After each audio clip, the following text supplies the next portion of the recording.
अस्सलाम वालेकुम नाजरीन, आप देख रहे हैं जेके न्यूज़ पॉइंट। मैं साहिल इकबाल हूँ। नाजरीन किराम, आखिरकार जो आल पार्टी मीटिंग है उसके बाद बड़ी पेशरफ्त सामने आई है और आज डिलिमिटेशन कमीशन जो है वो जम्मू कश्मीर के दौरे पर है। और आज बता दें आपको कि आज सुबह ही डिलिमिटेशन कमीशन जो है वो श्रीनगर पहुँचा है। अपने 4 रोज़ा दौरे में डिलिमिटेशन कमीशन 2 दिन कश्मीर में रहेगा और 2 दिन वो जम्मू में स्टे करेंगे। और इस दौरान वो तमाम सियासी, समाजी और जो सिविल सोसाइटी के मेंबरान हैं उनसे मुलाकात होंगे। लेकिन इस बीच एक बड़ा बयान सामने आता है और बयान पीडीपी के जो रहनुमा हैं वो देते हैं। उनके मुताबिक वो डिलिमिटेशन कमीशन का हिस्सा नहीं बनेंगे। और अभी जो सुबह जो पीडीपी के स्पोक्स पर्सन हैं उन्होंने भी एक बयान दिया है और उसमें वो साफ तौर पर ये कहते नज़र आ रहे हैं कि उनकी पार्टी को इस डिलिमिटेशन कमीशन से कोई ख़ास तवक्कात नहीं है और ये कि उनकी पार्टी इसका हिस्सा नहीं बनेगी। कि जो स्पोक्स पर्सन है उन्होंने अपने बयान में क्या कुछ कहा है, देखिएगा।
यहाँ की सियासी नीतियों को राहत मिलेगी या नहीं, तो सिलाई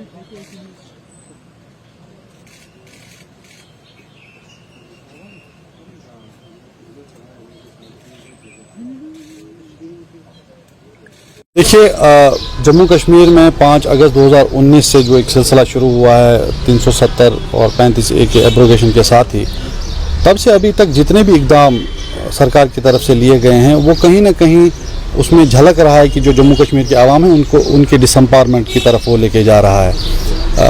जो 5 अगस्त को हुआ वो तो खैर था ही, उसके बाद जितने इकदाम हुए, चाहे वो हमारे डोमिसाइल इश्यूज़ को लेके हों, हमारी लैंड इश्यूज़ को लेके हों, हमारी रिसोर्सेज की जिस तरह से टेंडरिंग का प्रोसेस है, या फिर हमारे जो नए मुलाजमिन हैं उनकी किस तरह से वेरिफिकेशन होगी, उसको लेके अमेंडमेंट जिसमें पूरे जम्मू कश्मीर के आवाम को ही सस्पेक्ट बना के रख दिया है, या फिर रिसेंटली जो दरबार मूव को लेके फ़ैसला आया है। तो ये सारे फैसले या जो इकदाम आते हैं इनसे लग रहा है कि, और सब मानते हैं कि इससे जो जम्मू कश्मीर के आवाम है वो फर्दर डिसम्पावरमेंट की ओर जा रहे हैं। तो उसी सिलसिले में अब एक और कड़ी है ये अपना डिलिमिटेशन का जो प्रोसेस है, इसको लेके भी काफ़ी सारे तहफ़्फ़ुज़ात हैं, ख़र्चे हैं जिसको ज़ाहिर किया गया है आवाम की तरफ से। एक तो ये कि जबकि पूरे मुल्क में 2026 तक नहीं हो रहा डिलिमिटेशन, तो जम्मू कश्मीर को लेके इतनी तेज़ी क्यों।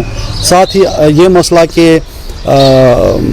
ये जो प्रोसेस है इससे ये क्या अक्स करना चाहते हैं, इसको कहाँ लेके जाना चाहते हैं। तो एक सेंस जो आवाम का है वो ये है कि ये भी फर्दर डिसम्पावरमेंट की तरफ जा रहा है। तो यही वजह रही कि पीपल्स डेमोक्रेटिक पार्टी ने डिसाइड किया कि इस प्रोसेस से दूर रहा जाए, क्योंकि हम ऐसी किसी प्रोसेस का हिस्सा नहीं बनना चाहेंगे जिससे जम्मू कश्मीर के आवाम के जो इंटरेस्ट हैं उनको किसी तरह का ज़ख्म पहुँचे। साथ ही मैं यहाँ पे ये भी बोलना चाहूँगा कि रिसेंटली ऑनरेबल प्राइम मिनिस्टर ने एक ऑल पार्टी मीटिंग बुलाई थी जिसमें सबको मदऊ किया गया था। हालांकि जम्मू कश्मीर के आवाम को, यहाँ की लीडरशिप को काफ़ी, मैं तो कहता हूँ, जलील कर दिया गया था पिछले 2 सालों में। उनको जेलों में भर दिया गया, हुकूक छीने गए, बाकी सारी चीज़ें हुई, उनको विलीफाई किया गया।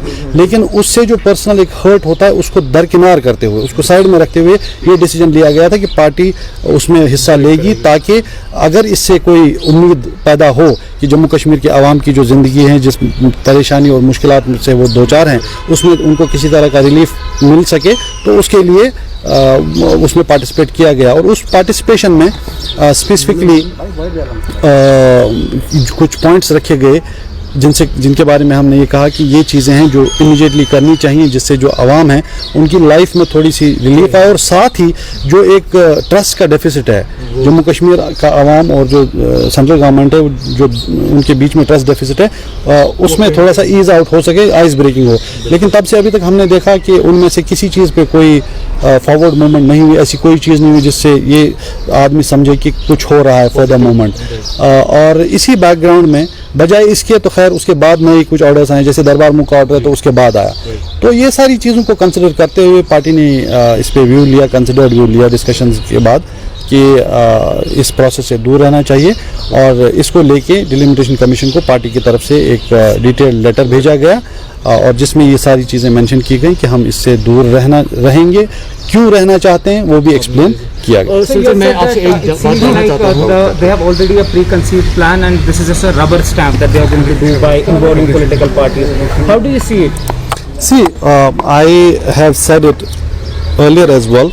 If you look at the patterns, the things that have happened, all that has happened is suggestive of only disempowerment of the people of Jammu and Kashmir, and there's hardly anything that would inspire confidence among the people that this one thing could be any different. And it's not us who are saying this. If you go around, and I'm sure you do, and you talk to people, it is the general public perception that it seems that it's only going to further take away the empowerment, if at all any exists, from the people of Jammu and Kashmir, and also the fact that the kind of urgency that has been shown vis-a-vis delimitation in Jammu and Kashmir, despite the fact that 2026 is the year that we are looking at when it comes to delimitation in the whole country. So all these things put together have definitely raised questions, and that's what we have tried to represent when we talk about it. मैं दो बातें जानना चाहता हूँ कि आपको याद होगा कि